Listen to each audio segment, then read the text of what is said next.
May, June 2018, paper 1. So our first set of items fall under sentence completion. So you pause, read your questions, get your answers, and then we correct. All right, so number 1, our sentence says, despite his short temper, his willingness to give of his wealth to help others to succeed led people to call him something. So based on this description of him here, right, people will call him a particular thing. So the word we select would need to match this description that we have. So let's see. Remember, our sentence is saying despite his short temper. So even though he's short-tempered, right, his willingness to give of his wealth to help others to succeed. So which one of these words here would describe this type of person? And your answer will be option C, which is benevolent. Because a benevolent person is someone who's very kind, right? And that's definitely the description we have here. It's definitely not a hasty person, not foolish, not old-fashioned. So C is our answer. All right. Number 2, when parents display a something for one child, the others are likely to feel something, right? Your answer here will be option C. When parents display a preference for one child, the others are likely to feel jealous. So preferring one child over the other would definitely lead to others feeling jealous. So that's good. Number 3, an attack on someone when that person is most vulnerable may be something, but is always something. Your key word here is this but here. It's saying that it may be a particular thing, but, right? So that's giving you like a difference there from what was said before, is always something else. All right? So our answer here will be option D. An attack on someone when that person is most vulnerable may be effective, but is always unkind. All right? Going up to number 4, we have, while committee members something insults across the floor, the chairman tried in vain to something order. So our answer here will be A. While committee members hurled insults across the floor, so like hurled is like to throw insults across the floor, the chairman tried in vain to restore order. So those two are linking in terms of what's going on. If you're hurling insults across the floor, then that will lead, okay, the chairman will try in vain to restore the order. So nice. And last one for this, number 5, to conceal his true activities, the spy quickly something a plausible excuse for his presence there. The spy will quickly fabricate a plausible excuse for his presence there. So to falsify or make up an excuse. All right, so next group of items fall under vocabulary. We are looking for a word that's opposite in meaning to what's underlined. So pause, go through, get your answers, and we'll correct. All right, so number 6, he was eager to share the news with his friends. So if you're eager to do something, you're very enthusiastic to do it, we want the opposite of that. If we aren't eager, we will be option B, which is reluctant. All right. Number 7, many parents and even some teenagers do not approve of the amount of permissiveness in today's society. So permissive, right? You have like it being allowed. So on the opposite of that, if you don't have permissiveness, we will have A, which is restriction. So now you have limitations there. All right. Going down, number 8, every effort was made to avert the chance of failure. So if avert, that means like to prevent or stop. So if we don't prevent or stop, right, on the opposite, you'll get option A, which is to ensure. Number 9, the president of the Students Association never mentioned the treasurer's integrity.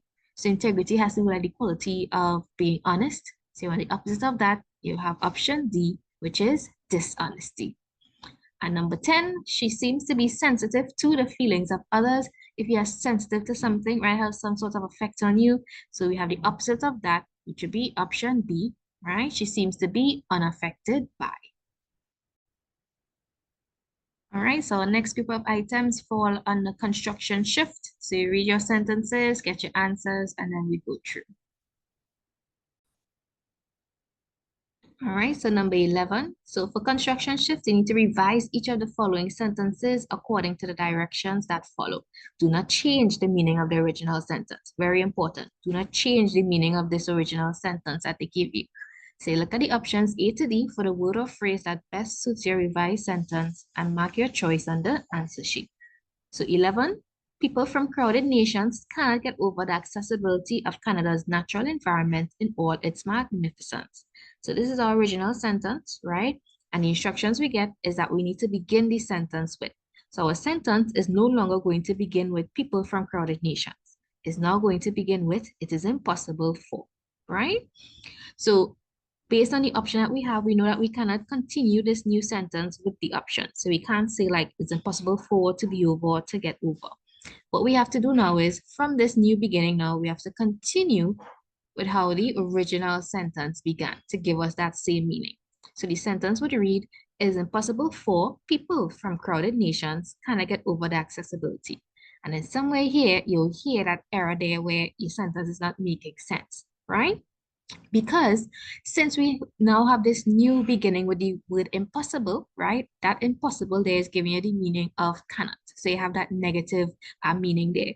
So once you are beginning with this, there's no need to have the cannot there in your sentence, right?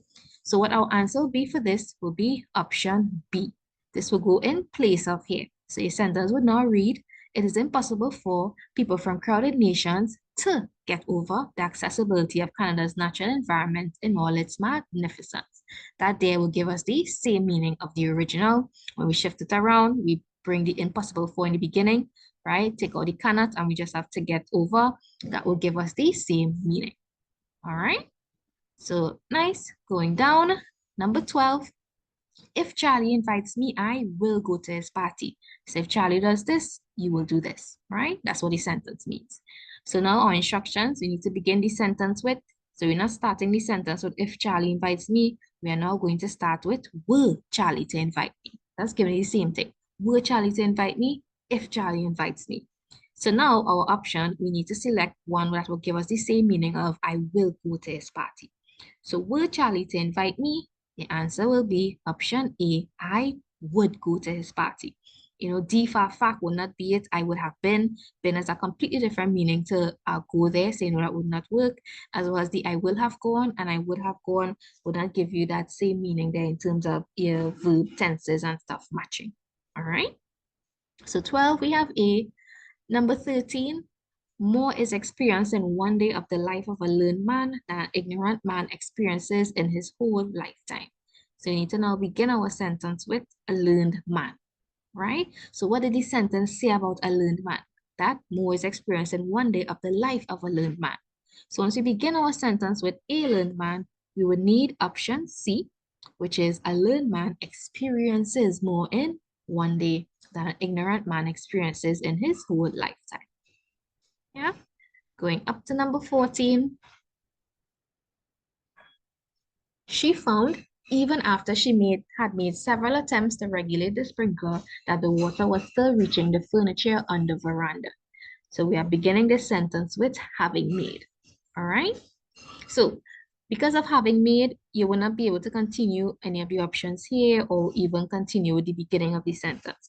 So you see where they have the had made, right, in the sentence there. So that's how you kind of continue with it. Say sentence will start like, having made, what did she make? Several attempts to regulate the sprinkler, right? And this is now where you would put in that she found meaning, all right? So that means one of the options here is going to come in the middle here. So having made several attempts to regulate the sprinkler, option A, she found that the water was still reaching the furniture on the veranda, right? So we just shifting the construction of the sentence, but keeping the same meaning. And last one for this, number 15, the cricket match ended abruptly when many spectators stormed the field. So you're now starting one new sentence with many spectators stormed. So what did they storm? We have to continue here with the field. So you like bring that down in our sentence. So you say many spectators stormed the field. All right. And then one of the options will go here to continue it. So look at the meaning of your sentence, what's going on. The cricket match ended abruptly when this happened, right? So many spectators storming the field is what made the cricket match end abruptly. All right. So what would be our answer there? So A would be our answer. Many spectators stormed the field, so the cricket match ended abruptly. That's given us the meaning one thing happened, which led to the next, right? One was the cause of the other. So A is our answer. All right, so our next group of items. So here we're looking for any inappropriate grammar, idiom, or vocabulary errors in the sentences. So you pause, get your answers, and then we correct. All right, so number 16, considering the chaos you would cause if you were to resign now, I have no choice than to refuse your request. So C here would be our error. Your vocabulary error, an incorrect word is being used here. So not I have no choice than to refuse your request. It needed to be I have no choice but to refuse your request. All right. So nice. Number 17, you may notice that the windows of the house next to the playground looks like those of ancient English cottages, right? So B here would be our error. What we have is a subject-verb agreement. So looks is a verb, right? So you have to ask yourself, okay, who or what is doing this action? All right. So this looks here is a singular verb. So you have to say, okay, is my subject matching this, agreeing with this verb? So if you look, right, many persons make the error and think, okay, playground, right, is a subject, but that's not it. It's not the playground that's doing the action of looking, right? No. When you read your sentence, you may notice that the windows of the house next to the playground looks. Is the windows is the one that looks like those of English cottages, right? And windows is more than one, so it's plural. So it means that our verb needs to be plural, right? And plural verbs don't have an S. So our word was supposed to be look. All right. Nice. Going down to number 18, there's hardly a point to our knocking as no one is not at home. Say error here would be option C. What we have is a double negative error. So, you have certain negative words like no, not, nothing, none, never. The rule is in a sentence, you can't have more than one negative word. And we already have the usage of no here. All right, so by bringing in this not, that will become an error. So C is your error. All right. Number 19, Tom, the most talented of the musicians who need help, has promised to give his services free of charge for any worthwhile cause. So need is okay, has promised is okay, and his services is okay as well. So D is your answer. There's no error in this sentence. And last one, number 20, it says, any disease of the bones and joints which are due to deficiencies in a single nutritional factor can be prevented. So our error here will be option A, right? We have a subject-verb agreement error here. So that's a plural verb. So here it's saying any disease of the bones and joints. So what we're just talking about, our subject here is just disease, right? The of the bones and joints is just linked to this disease there. So because disease is just one thing, it means that we will need a singular verb. So what's supposed to be was any disease of the bones and joints, which is due to deficiencies.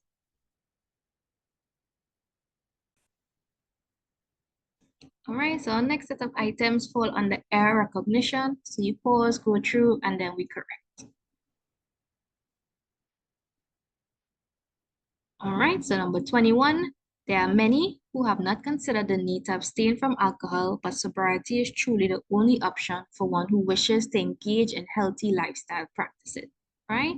So we have a lot of information here. So some persons like to think there's an error, but we actually have option D, where the sentence is acceptable. The sentence has nothing is being repeated, there's no cliche or misused metaphor, no grammatical error, and there's no faulty in diction. Right? Number 22, he wanted to beg for his old job, but a ship has sailed, and he had to simply play the hand that was dealt to him. So here we have option B, right? Which would be the sentence contains cliche or misused metaphor. So you have things like, but that ship has sailed, and he had to simply play the hand that was dealt to him. So those are cliches, right? So it falls under option B. Number 23, we have rising from the throne, the crowd cheered their noble monarch as he walked solemnly forward to greet the foreign dignitaries. So here we would have option C. What we have is a grammatical error. Here you have with the rising from the throne, the crowd. This here is what we call a dangling modifier, right? Where it's not related to the subject of the sentence. So if we start with this rising from the throne, right?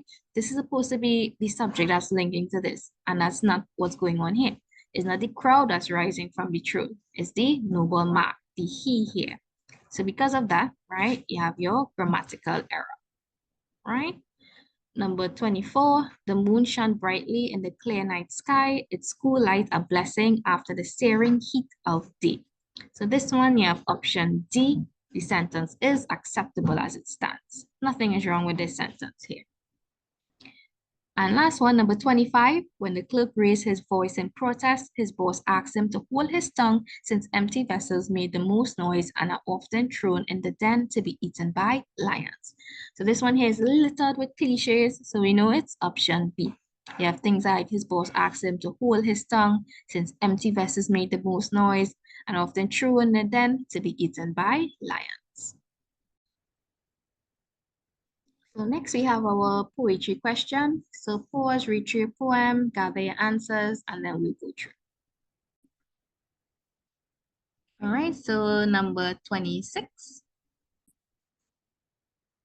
The phrase her garden looks, which is in line 1, is an example of. So what literary device is that? So let's see line 1. Her garden looks in through my window. So this here will be option D, which is a personification. So you're given human qualities is something that's not. So a garden doesn't have any eyes to actually look, right? So that's a personification. All right. Number 27, the garden seemed crisscrossed, which is in line 2 because the. So why does the garden seem crisscrossed? So let's see line 2. Her garden looks in through my window, crisscrossed by the white lattice. Coolers, they call them, but they are also hiding places for small girls playing. All right. So 27, we will have option E. The garden seemed crisscrossed because the poet was looking at it through a lattice window. So you're looking at the tree lattice window there because of the lattice in it, that will give you that crisscross type of view. All right. So good. Number 28, which of the following phrases meant to be taken literally? So taken literally, taken exactly as it is. So exactly what you say here is what we are talking about, right? This will give you option A, hiding places for small girls. We look at line 4, because you're saying that the coolers, they call them, but they are also hiding places for small girls play. So small girls can't hide in coolers, so that is what is taken literally, right? Because these here, like option B, her garden travels politely. The garden doesn't travel, feeding her frail consciousness. We can't actually, give her frail consciousness any food or anything. And then watching the even shape of her, right? Her days, right? The days don't have any shape there. So these things are not literal. So that's why A is your answer. So nice. 29. Her garden stands neatly around her house, which is in line 5, tells us that. So let's go to our line to see what it's telling us. Her garden stands neatly round her house, travels politely onto the veranda to sit in pots or hang leafly down from large earth-colored urns, right? So what does that tell us about the house? So that will give us option C, which is the garden which is surrounded the house was well kept, right? So it sits neatly, it's well kept, leafly down from large colored urns, right? That's what it's giving us. So number 30, the poet uses the words frail consciousness, which is in line 14, to show that mama, so you have frail consciousness there. Say consciousness is like when you are aware of something, and if it's frail, it means that it's weak, right? So she's using that to show us that mama was not understanding as well as she used to. Number 31, which of the following best describes the woman's extra thoughtfulness of her mother? Now, this is a question that comes different ways when they bring this poem, right? In the earlier past papers, they would bring like using this word here, extra thoughtfulness, but in newer past papers, you might also see the word extraordinary thoughtfulness. And those are two different things. When you usually see like extraordinary thoughtfulness, the answer is usually this A here, which says she lives with mama, shepherding her with her full body. That's going, extraordinary. They're going beyond the mile. But just as an extra thoughtfulness, the answer when it's this phrase here, it will be option C, which is feeding her with edited Gleaner news. All right. Number 32, the poet uses the phrase borrow children, line 17, to show. So in line 17 here, in her home, borrowed children touched her china birds with hands. So the children borrowed is giving us the meaning that it's not hers, right? So our answer will be option B, which is that she had no children of her own. Number 33, which of the following were done by the children to show their love for the woman? 1, wiping her hands before touching the china bird, wiping their hands, sorry, eating all the sticky cake she made them, kissing her on the side of her lips, right? Our answer here will be option B, which is 1 and 3. Because we see that in this paragraph here where, not paragraph, stanza, Borrow children touch her china birds with hands, wipe clean from eating sticky cakes. So you have you wipe there, wiping their hands before touching the china bird. And then we have kissing her on the side of her lips. We have or press moist, breathless kisses round the corners of her smile. So we didn't have that in terms of eating all the sticky cakes, right? We have, okay, from eating sticky cakes, but we didn't get that eating all the sticky cakes meaning there. So that's why B is our answer. All right, this is our next passage. So you pause, go through, and then we correct. All right, so number 34, which word best describes the homeowner's attitude towards the hillside near his house? Our answer here will be D. He definitely has a possessive attitude, right? Because look at how he's talking. There was a house on the hillside, his hill, right? The one which overlooked. And it come here to like by 9:20 again.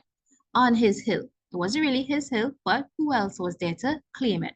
All right. But his hillside wasn't a squatter.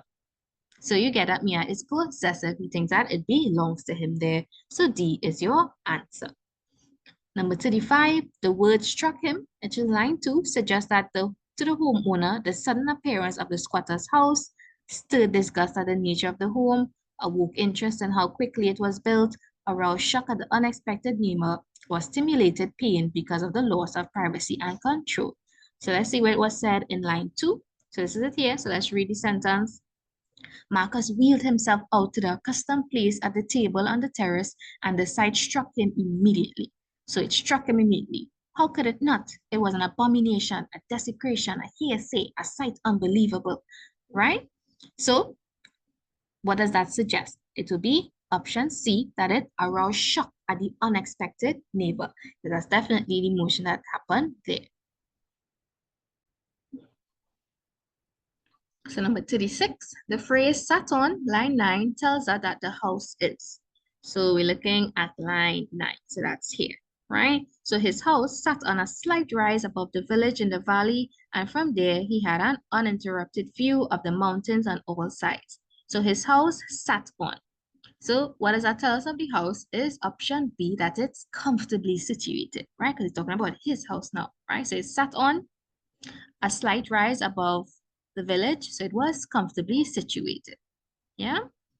Number 37, which of the following did the homeowner believe gave him the right to claim the hill? His proximity to his home, it was not easily accessible, the length of time he lived there, no one had moved in for some time, right? Our answer will be option C, the length of time he lived there. That would, you see that in the last sentence of the passage, where it says here, on his hill, it wasn't really his hill, but who else was there to claim it? Who else had gazed at it 365 mornings every year for the past 12 years? So the length of time he lived there is what he believed gave him the right to claim the hill. Number 38, the word littered, which is in line 7, highlights the owner's belief that the squatter settlements were 1, temporary, 2, a blemish, 3, poorly built. All right? So you go to line 7 where it says littered, that will be here. So yeah, from the distance, it was no more than a doll's house or what a child might draw. A wooden but similar to those which sprung up daily in the squatter settlements, which everywhere littered the hillsides, ringing the city, visible evidence of society out of control. All right, so it will definitely be in terms of a blemish, right? So there's an eyesore and poorly built. So options 2 and 3, which will give you option C. Number 39, which of the following best this captures the homeowner's biggest fear? The silk cotton tree would become gigantic, proper houses would be built on the hillside would become a squatter settlement, or littering would become a problem on the hillside. You know, this would definitely be option C, right? His biggest fear is that the hillside will become a squatter settlement, because that's definitely what he dislikes and does not want. Number 40, the repetition of his hill, which is lines 3 and 20, by the narrator, displays the depth of his disgust, shows how persistent his shock was, presents the homeowner's stubbornness, or emphasizes the passion behind his attitude. So we have line 3, which is here. There was a house on the hillside, his hill. And then line 20, on his hill, right? So by that repetition, he is trying to emphasizes the passion behind his attitude. Because remember, for the first question here, number 34, we saw that the attitude towards the hillside near his house was possessive, right? So that's definitely showing us how he's emphasizing how possessive he is with this hill there. All right, so D is our answer. And last one for this passage, which words best sum up the homeowner's view of squatter settlement? Sprung up daily, society out of control, marred his view, or houses, proper ones. Definitely option B, society out of control. All right, so this is our next passage. So pause, get your answers, and then we go through. So number 42, the writer's main purpose in the extract is to, so the main purpose, right? What's the writer's main purpose? To show that the ocean is very diverse, to convince the reader to visit the ocean, to describe the beauty of the ocean to humans, or to discuss the different creatures that live in the ocean. Answer here will be option E, to show that the ocean is very diverse, right? If you look at things like equally striking to the marine scientists, however, is the variousness of the oceans. Each sea embraces, right? And also have the different times through the day with the tides. So it's definitely showing how the ocean is very diverse. Number 43, the word prejudice, which is in line 1, is nearest in meaning to. So line 1, it says to the prejudiced eyes. So you have racial, biased, negative, or unpleasant. Well, we know prejudice definitely means biased. So B is our answer. So number 44, the writer says that prejudiced eyes see the oceans as being as homogeneous as outer space. This description suggests that the oceans seem to be empty and far away, the cause of prejudice, a rich and varied place, or one continuous stretch of water. Option D here will be your answer. Because homogeneous, right, this has to deal with continuous, and based on how it's used here, the oceans seem like one continuous mass as homogeneous as outer space. So you're getting that meaning out of it there. So D is our answer. Number 45, the statement, some marine creatures treat the whole maritime world as their oyster, which is in lines 2 to 3. It suggests that the creatures live in oysters, feed on oysters, stay in one part of the ocean, or move freely throughout the oceans. So lines 2 to 3, that's here. To some extent, they are, and some marine creatures treat the whole maritime world as their oyster. So like a person say like the world is their oyster, it's theirs, they're free to do what they want. So you have option D, move freely throughout the oceans. They could go anywhere. All right. Number 46, according to the extract, patchiness, which is in line 13, refers to. So line 13, we have here, in short, patchiness in space and time is as much a feature of the oceans as it is of land. Indeed, patchiness is a great principle in ecology, right? So there are patches there that's giving you in terms of it refers to a variation. All right. Number 47, which of the following best describes a type of writing in the extract? So it's not critical, it's not narrative, it's not argumentative. It's definitely option C, which is informative, right? It's giving you information here for us to understand the oceans, it's educating us on it. So it's an informative type of writing. Number 48, according to the extract, which of the following statements is false, right? So which one of these is not true? So we have option A, there are more species on land than in the ocean. We see that here in line 19, where it says like there are fewer species in the ocean than land, right? So that's there, that's true. Option B, there are more species in the ocean than on land. So it's like the opposite there. So what this here is false, right? Just to double check, we have like option C, many ocean creatures divide their time in different parts of the ocean. We see that here in line 15, but many creatures of all kinds spend part of their lives in one kind of the environment. And option D, many sea creatures take different forms at different stages of their lives. We see that in line 18, many creatures take quite different forms, right? So, option B is false. And last one, number 49, the clause, there are so many different ways of making a living in the oceans. Line 16 refers to. So we go to line 16, so that's here. And because there are so many different ways of making a living in the oceans, so many permeations of habitations, there's a correspondingly huge variety of creatures, and many creatures take quite different forms, right? So what it's referring to, you get that after the sentence there, where so many permeation of habitats, there's a correspondingly huge variety of creatures. So it's referring to marine creatures. So next question is an advertisement. So you pause, read, and then we go through.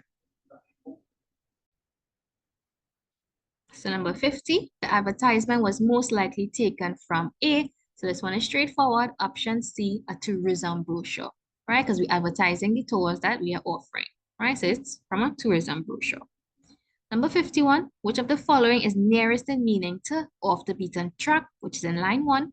So here we have the tours we offer are truly unique and very much off the beaten track.